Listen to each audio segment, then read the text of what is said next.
2D God of War and anime fighting games, it's time for our February 2026 gaming check-in.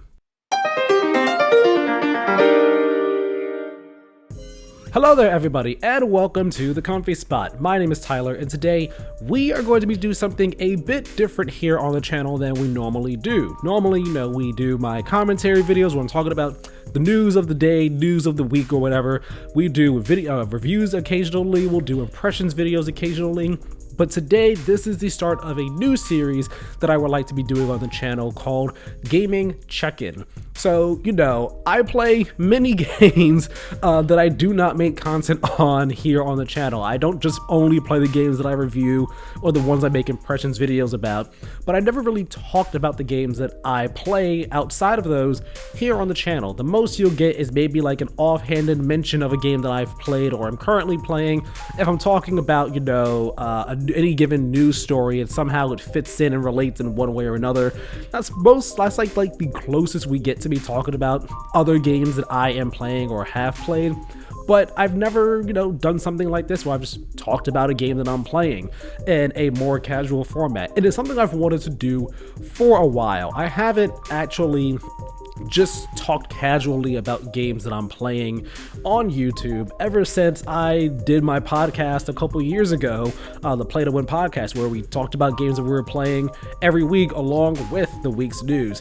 And I wanted to get back to that. I wanted to be able to talk about other games I'm playing in a more casual format, not feel like I'm bound to just talking about games in a review or in an impressions video, just having casual, free-form, light-hearted conversations about the games I'm playing.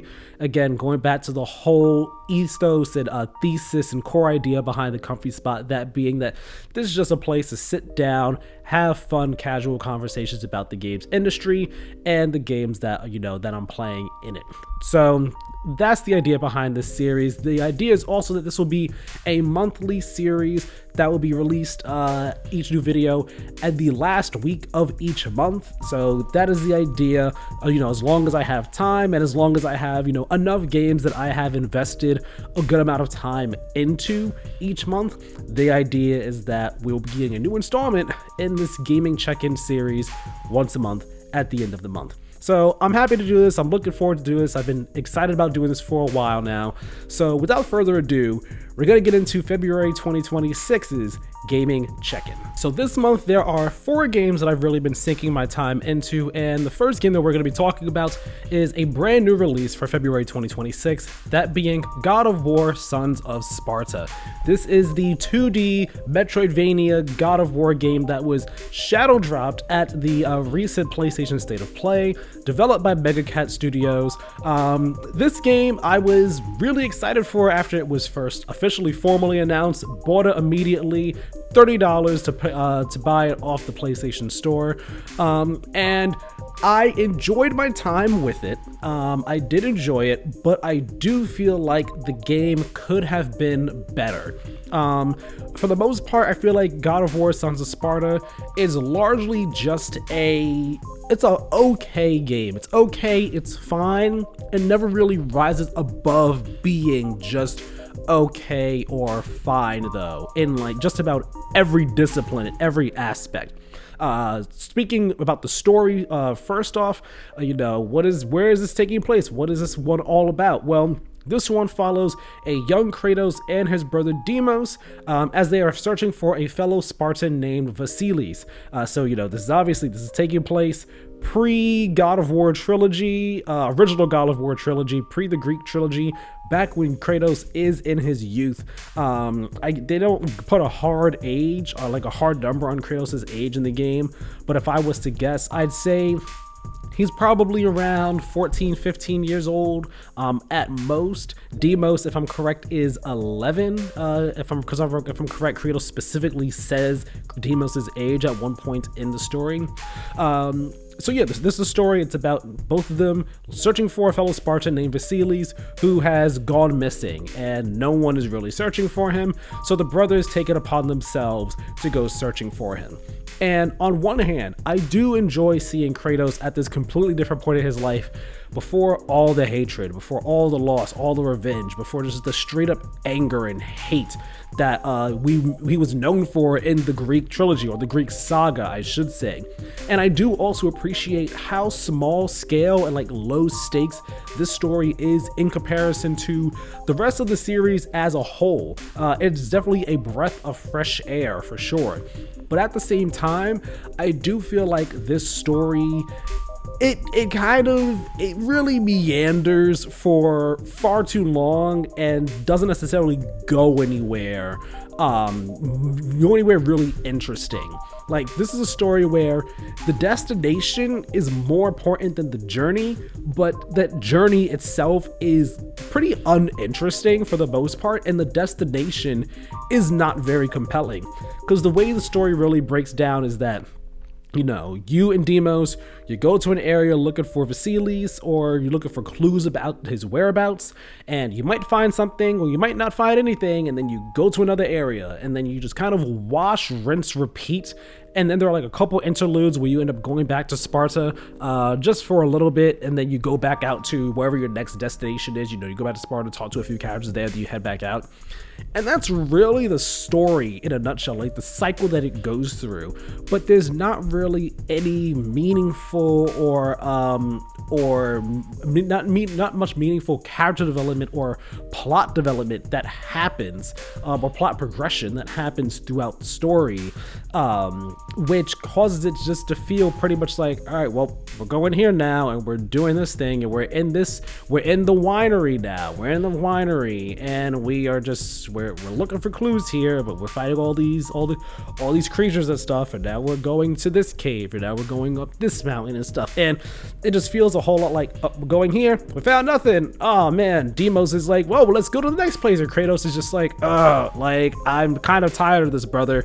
And honestly, I started to like feel the exact same way as Kratos as the game and the story progressed. I was just like, I'm very much like getting over this. I'm just like, come on, like, can we just kind of like give this up? Like, we're not getting anywhere. We're not finding much of anything. The story is not going anywhere interesting. It's just like we are just in this steady, static state of just of the narrative here, where it's just like, this is what we're doing. We are just continuously looking for clues and finding nothing, and looking for clues and finding nothing. And then here's a hint about maybe he's over here, but there's nothing there and stuff. It was really a whole lot of going nowhere.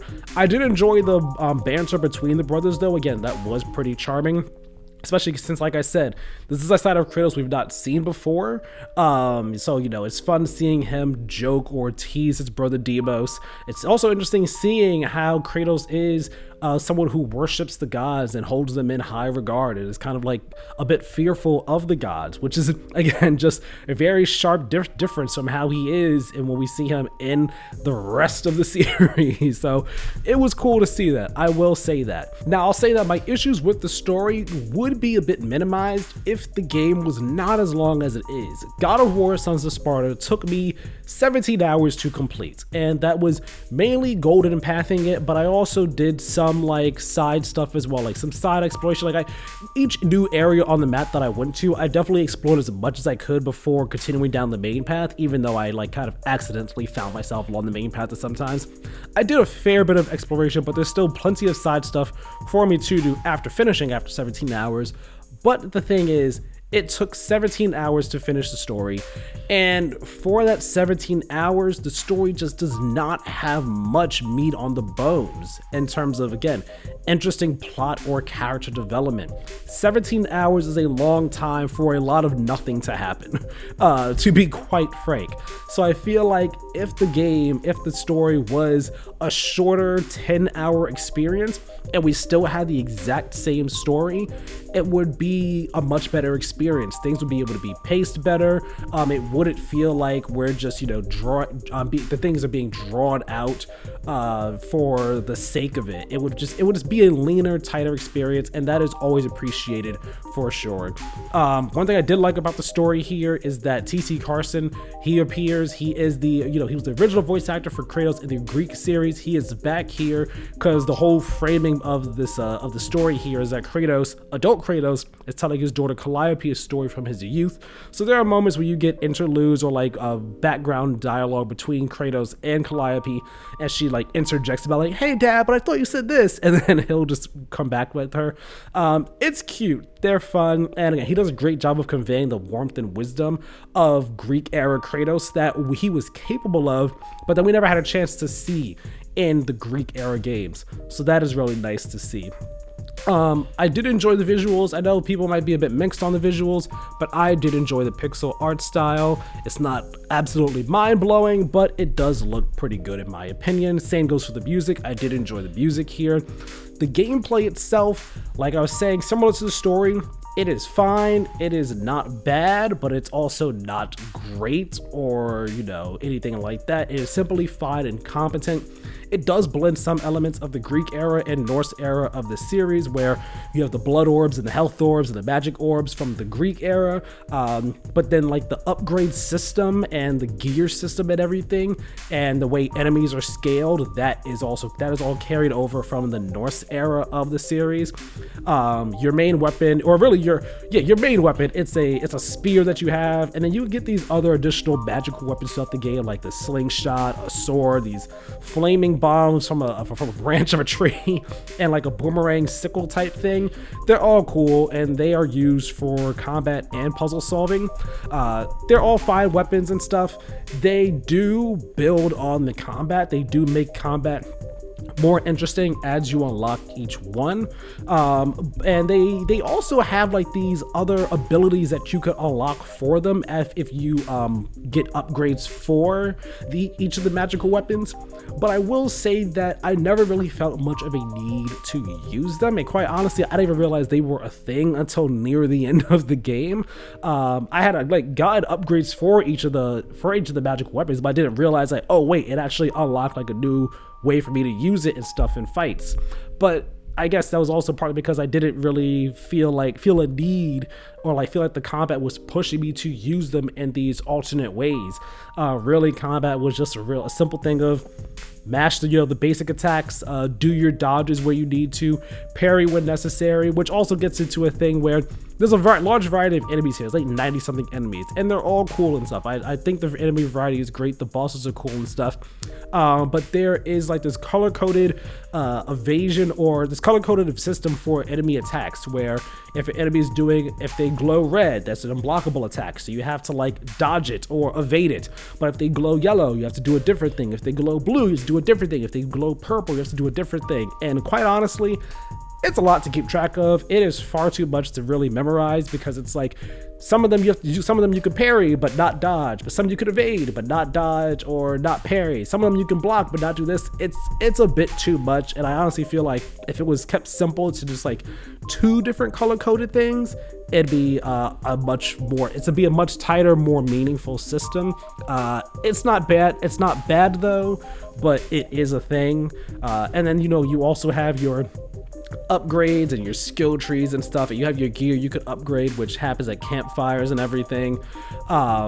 Overall, like, the combat system, it is fine. It is nothing mind-blowing. It did not really excite me much. It is fun, and it does get better as the game progresses. It becomes more enjoyable. It does feel better, but it was nothing that I was like, yeah, this is amazing, this is awesome, this is fantastic. It never felt as refined or tight as the mainline series games. So overall, God of War, Sons of Sparta, it's not a bad game. It is a game that if I was to give it a review, like a formal score, I'd probably give it like maybe a 6.5 or a 7.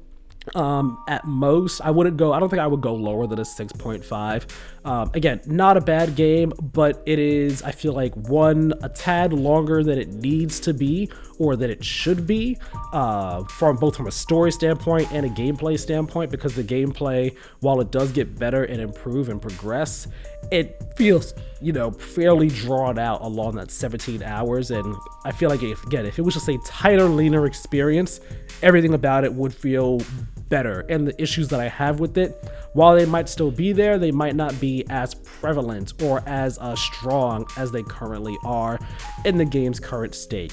I did enjoy the map though, the different environments you go to, they're cool and all.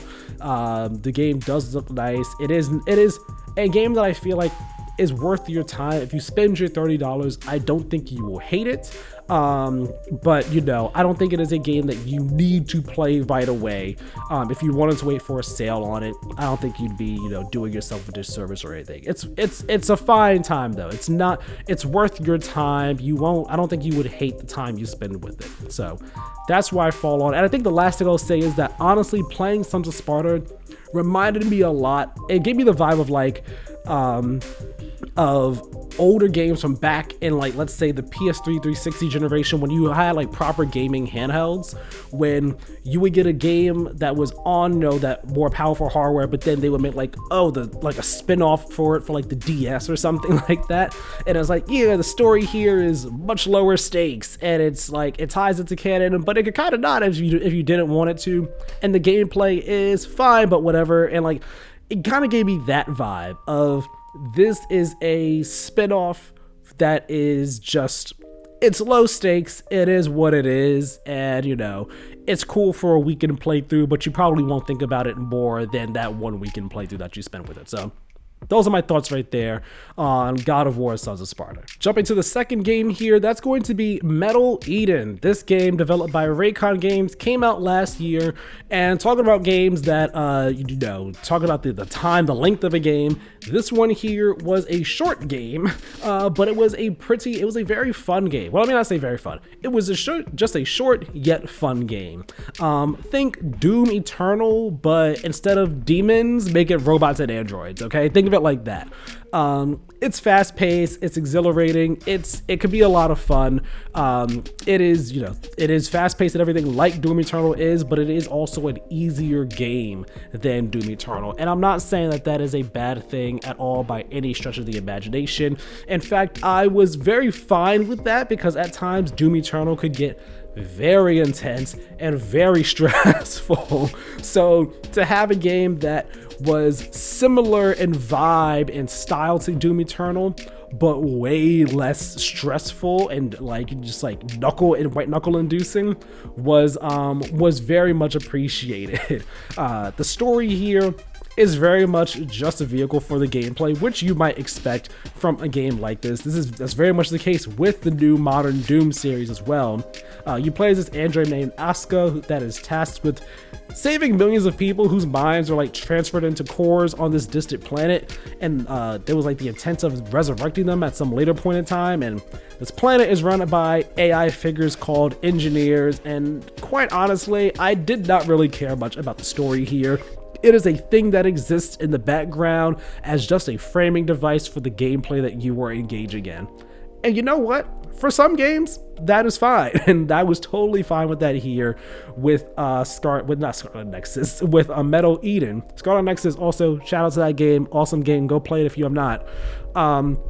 That said, there is a character in the game called Nexus. See, that's why I thought of Scarlet Nexus. Who they're the voice in your head while you're talking and stuff, like an AI companion of sorts. And I was not that fond of him. He is very dry and very creepy. With just the way he talks and everything he's saying. I just got very much Stranger Danger creeper vibes. Whereas if I was at a party and this was imagine if you were a woman. Put yourself in the mindset of a woman, and you're at a party or it's out in public, and a guy comes up to you and he starts talking to you, and you're just getting odd vibes from him, where you're just I don't really want to engage in conversation with you. You're just kind of you just smile and pay for what you're getting and then walk away. That was the vibe I got from Nexus here. And it very much makes sense when you get through the game and certain late game revelations happen. It's that makes sense why I got that vibe from you throughout the entire story. There's a different AI companion you have at a later point in time who I enjoyed far more than Nexus. But the story, it is whatever. Combat itself, though, again, that is the draw here, and the combat was, again, it was very fun. Not as intense and exhilarating as Doom Eternal, but it was still very fun. I enjoyed bouncing around, flying around environments during fights. I enjoyed the wall running that you can do. It's really cool. It was so much fun. Just how I had to be on. Like, I had to be on, but didn't have to be as on as in Doom Eternal. You know, like, it was just like thinking, what am I going to do here? Which am I going to take down next? What weapon do I want to use? So on and so forth. It was cool. It was a fun time. And the arenas were well designed with the traversal mechanics in mind. All the wall running, the bouncing, the flying and stuff. There is no, like, swinging from poles or anything like that, like there was in Doom Eternal. But still a good time overall. And the core defining mechanic of Metal Eden is this core ripping thing you can do. And honestly, it is pretty empowering, if I should say so myself. There are some enemies that you can just rip the core out of them right away. Others you have to take rid of their shields, get rid of their shields first before you can rip their cores out. And when you rip the core out of the enemy, it insta kills them. And then you can either throw the core at other enemies, causing an explosion, or you can just consume the core, which gives you like this brief speed boost and the ability to do like this super punch essentially that also removes enemy shields. So there is a bit of like planning and strategy that has to be done when it comes to the core ripping and how you're going to do it, especially since there is a cooldown on core ripping. After you do a core rip, you have to wait a bit of time before you could do another one, and that is something that you can decrease with the upgrades that you can unlock as you progress through the game. So I did enjoy that mechanic. It was very cool, very satisfying to just see an enemy and just go and just pull the core out. It's like, yeah, I'm gonna use that. You have your standard assault rifle, like SMG type weapon that you use at first that has unlimited ammo. The gun can overheat. There are other weapons that you unlock throughout the game, and these have limited ammo pools, and the ammo can be refilled with pickups that are in the field. So when you're in a fight, there is a bit of, again, like kind of being smart about, all right, which weapons do I want to use and which ones am I out of ammo with? Where are ammo pickups? Where are health and armor pickups in the field? As you decide how you want to take out enemies, like, do I want to use this Magnum type pistol, this actual like SMG that has a grenade launcher on it, or this rifle that has like a sniper type scope? There's like a plasma weapon, a rocket launcher. There's different types of weapons, and every single weapon has like the secondary fire type that you could use as well. And that secondary fire again just plays a factor into like how you take on enemies and all, and how you which ones you use against which enemies. And you can unlock these and upgrade them with these currency that you can find throughout the game. I think it's called like this, like a certain type of dust, like it's like bright dust or something like that. And you know, it was just so much fun. So like I was enjoying myself getting into this loop of shooting at targets, removing their cores, then using the cores, and then moving on to the next target, and then shooting them, taking them down, grabbing another core, tossing it at enemies, jumping on, like, wall running, while being like, all right, what am I gonna do next? Jumping in the air, pow, pow, pow, pow, pow. It was a lot of fun, and it's a short game. It took me only about like 6 to 8 hours or so on normal difficulty.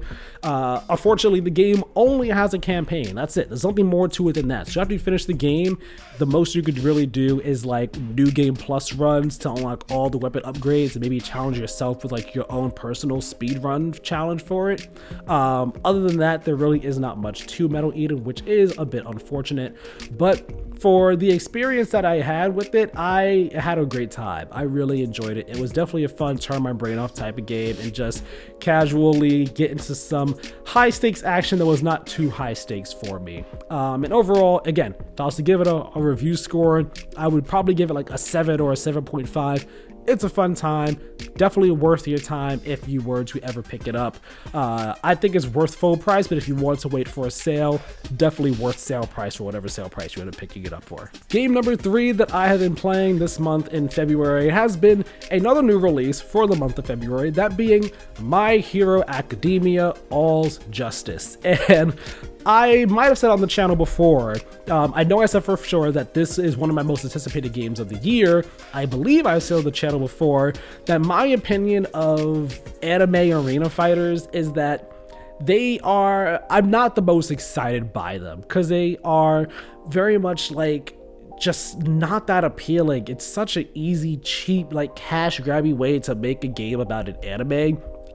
So they don't really appeal to me all that much. I have played some of the Dragon Ball Z ones from back in the day on the PS2.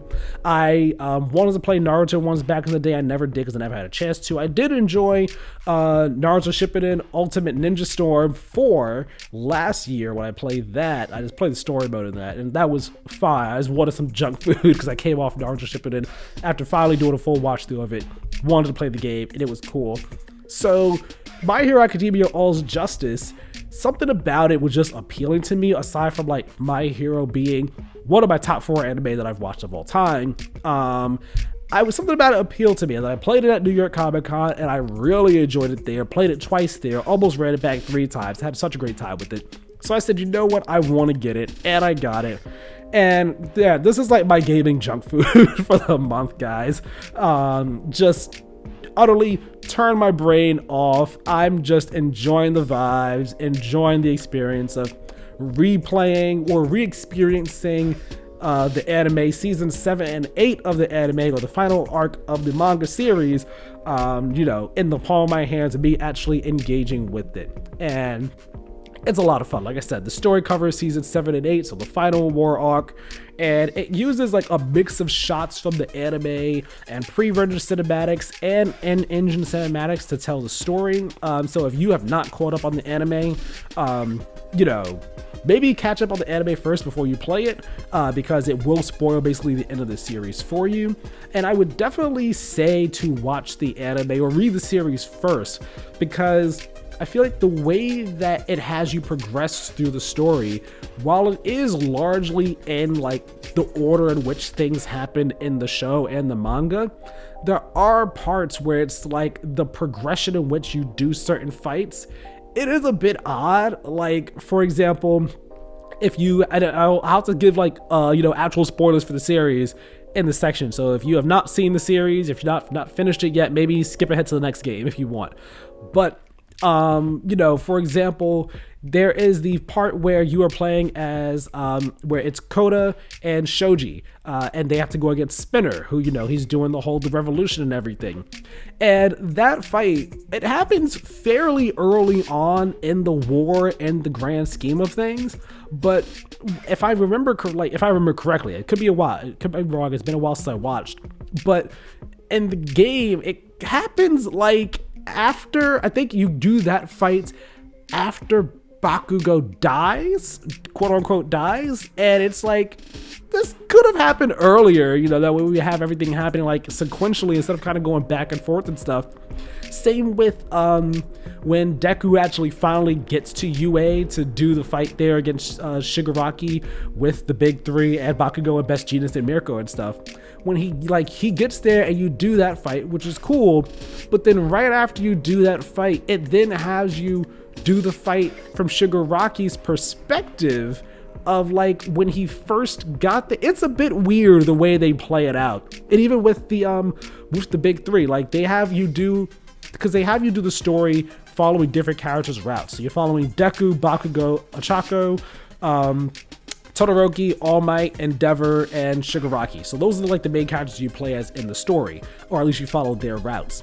So like for the Bakugo route, you go through it and then you get to the part where he dies. So like you do that fight right before he dies, but then right after that you then have to do the fight from Shigaraki's perspective, but it's not when he dies. You fight the big 3 as Shigaraki, and then after that you have the cutscene where he injures Bakugo right before you do the fight to kill Bakugo. It's a bit odd. I was like, some of the decision choices in terms of like when we're placing things was weird. Nevertheless though, I still had a lot of fun going through the story. And once I get to the content from season 8 specifically, it does replace the anime shots with colored like motion comic type images from the manga, likely because the game was being made at the exact same time as season 8. But it's neither here nor there. It was still a fun time to go through the story. There is no post-war stuff in the game, so as soon as you do that last fight against All For One, that's it. That the game is done. That you're done with the story at that point. I will say the final 2 boss fights were very annoying. Overlay Deku versus Shigaraki, it is clever in that it has you choosing which combat abilities to lose during the fight to represent Deku giving up his quirks in that last fight. So that was really cool. The problem though is that you only have 1 health bar to fight Shigaraki with, and you have to fight him 3 times, and he gets 3 full health bars each time. And you have to do this fight without any checkpoints. It is very annoying to get deep into that fight and then die, or you get to the last phase and you have like barely any health left. It took a while for me to beat it. I eventually did though. Same goes for the final fight, where you're basically doing everyone versus all for one, where this is a 6 or 7 round gauntlet basically that has you play as just about every hero in the story that is available at the moment. And it is a hype fight, don't get me wrong. Just like in the show, it's hype as hell. But again, there are no checkpoints at all during this fight. And all for one, he has like this super armor that you have to take down first before you can do any real damage to his health. And he has a lot of moves that he'll just like spam back to back that require you to do like different methods of defense at the exact same time. So this fight also took me so long to get through. And the thing is, no checkpoints, but repeatedly dying over and over and over and over and over again does cause you to do like more damage to the boss that you're fighting. So eventually getting to the last stage of the fight is easier than it is the first time you get to this boss battle. Even still, it is a poorly designed boss fight nonetheless. Beyond that though, outside of the story mode, you have like this city area where you could explore, and it's honestly fairly bare bones. You can free roam in it, but the city space that you can free roam in is not the largest. And there's not much to see because everything that's important there is just like a physical location for a menu option that can be accessed on your smartphone menu. So it really just kind of like serves as a hub for team up missions and hero diary stuff. And I have enjoyed the interactions that I've had with the team up missions and the hero diaries. I love the cast of the series, so of course getting any extra opportunity to spend more time with them and see them do things and interact with each other is always appreciated. And it also helps that the core gameplay itself is fun. Again, I'm not much of an anime arena fighter person, and this is my first time playing one of the My Hero Academia games as well. But the combat is fairly simple and straightforward. There's not much fuss with it at all. Easy, kind of sort of button mashy when it comes to doing your standard combos. You have your triangle and circle for your quirk attacks. There are some unbreakable attacks, counter attacks, your plus ultra super special attacks that you could do, and like directional input for attacks for your quirks to do like special versions of the quirk attacks. There are different things. There's some different mechanics, some layers to it, some depth to it. It is not too deep though. I have enjoyed the characters I have played as. I really enjoy playing as Deku. He is definitely my favorite to play as. He's nice, fast-paced, and pretty strong. I've enjoyed playing as Todoroki as well as Bakugo and Ida. Ochako, not the most fun. I haven't really enjoyed playing much as Uraraka. But I even still, it has been a good time. I see myself going through, not going through the story again, but probably spending some more time doing some of this team up mission hero stuff. It's just, this will be a game I play off and on, whenever I just get like a craving for some My Hero fun, some My Hero action, turn my brain off, casual. I don't want to think too hard. I just want to play something real quickly for like a good hour or so at night. This will be that type of game for me. So yeah, I'm enjoying it. I've only played like 7-8 hours. I went through the main story mode and then it did a bit of like the team up stuff outside of that. That's really been my time with My Hero so far. But I have been enjoying this game. It has lived up to the expectations I had of it, that being just my gaming junk food, and I'm having fun. The last game that I have been playing in the month of February 2026 has been Death Stranding 2. I am loving Death Stranding 2 so far. I played the first one throughout last year. I think I started it like in the summertime and I finished it in December. Was on and off with that game as I played other games as well. And man, Death Stranding was amazing. It was my first ever Kojima game, if you do not count MGS5 Ground Zeroes and PT. This was my first proper Kojima game, and what an experience. What a unique gaming experience. There's nothing out there quite like Death Stranding. So I was excited for Death Stranding 2, especially because like before Death Stranding 1, before I played it, the reason I played it was because Death Stranding 2 was looking so good. So I'm happy I enjoyed the first one, and Death Stranding 2 has been living up to all the expectations that I have had for it.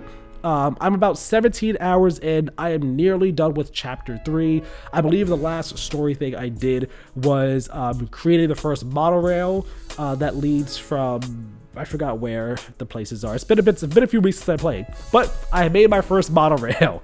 So now I have to keep on going somewhere. I forgot where I have to go, but that's where I am with the story in chapter 3. It's been a great time so far. And I'm loving how the game quickly gets you up to speed with the equipment that you had in the last game. Like, it doesn't slowly dole the stuff out. It's like, all right, you know what this type of game is. We're gonna get you back to, you know, the items and equipment you had by the end of that last game fairly early on. So we're gonna give you vehicles early on. We're gonna give you grenades early on. We're gonna give you the floating carrier early on. All that different stuff I do appreciate, and I also appreciate like a bunch of the quality of life changes that they have brought here with Death Stranding 2. I so love that you could zoom in really close on the map and view it from like various different angles. It's not just like a slight tilt or like anything like that. It's so much better, which is great. The gear menu is more streamlined, which I also enjoy. There's also same for turning in deliveries now. Now, like when you go to a place, it automatically has it set to deliver anything specific to that destination, which was something that you had to adjust in the first game. Was a setting you had to adjust that way. If you didn't want to accidentally deliver like lost cargo, you have to turn that option off. Now that's not a thing here, which is great. I love having MP bullet weapons. That's a new thing. That just versatile bullet ammo. That's great. And the new stun gun that you get as well, I also really enjoy that. It's fun. And the stun baton, having that as a weapon too, it is very satisfying to take a stun baton from an enemy and then just like yeet it at a soldier. And just that's dope. That's a lot of fun. The new BTs that are here, these watchers that I've encountered so far, they are spooky. Pretty spooky, but they have been fairly easy to deal with. I haven't thought as much of them as that big of a threat in isolation at the very least. I'm sure when I'm dealing with them in conjunction with others, they'll be like a bigger problem. I also like the new passive abilities that you can unlock. Those are cool too. And the day-night cycle is very refreshing. You know, I enjoyed the first game and I like this environments and stuff, but having a not static world visually it does help the world feel much more alive and create some just great vistas and sights to behold as well.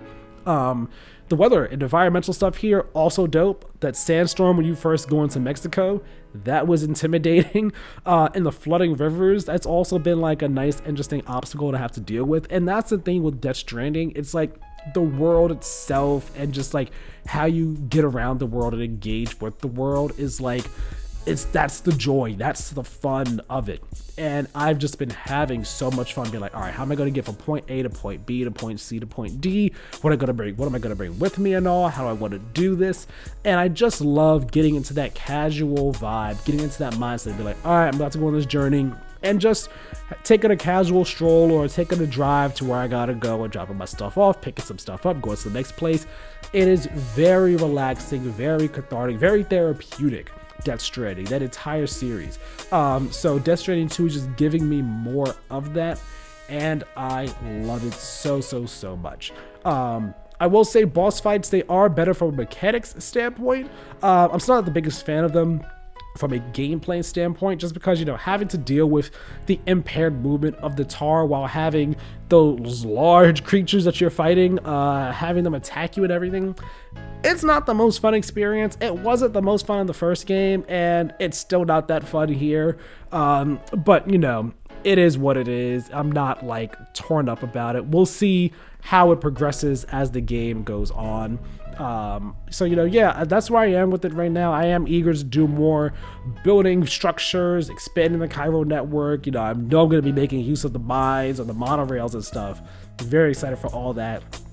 As it pertains to the story, I'm enjoying where it's going so far. It started off with this beautiful hero's return for Sam, then brings everything crashing down and stuff. But I'm excited for, this journey of grief that Sam is going to be going on. I'm excited to see what themes it'll be touching on, where the story is going to be going, and the new mysteries that we have surrounding Lou and the Death Stranding. It is all very fascinating. So I'm enjoying the vibe. I'm enjoying the experience that Death Stranding 2 brings to the table.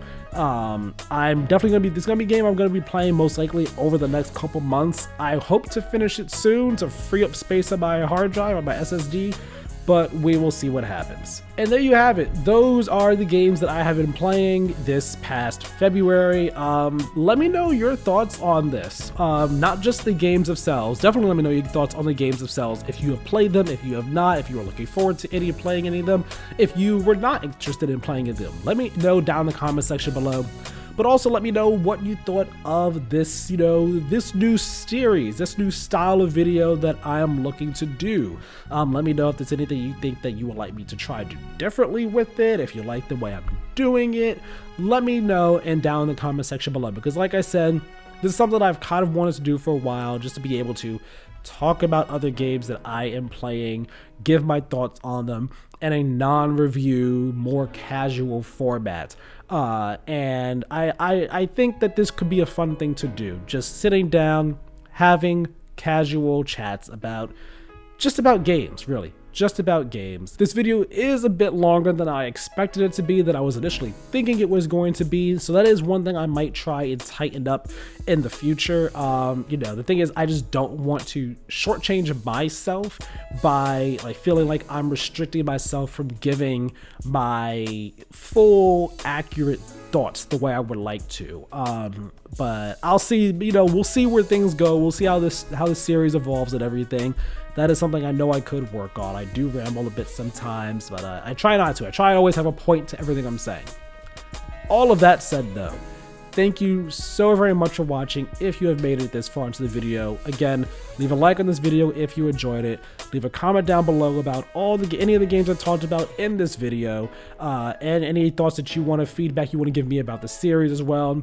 Subscribe to the channel if you have not already, and hit the notification bell, that way you know as soon as new videos go live.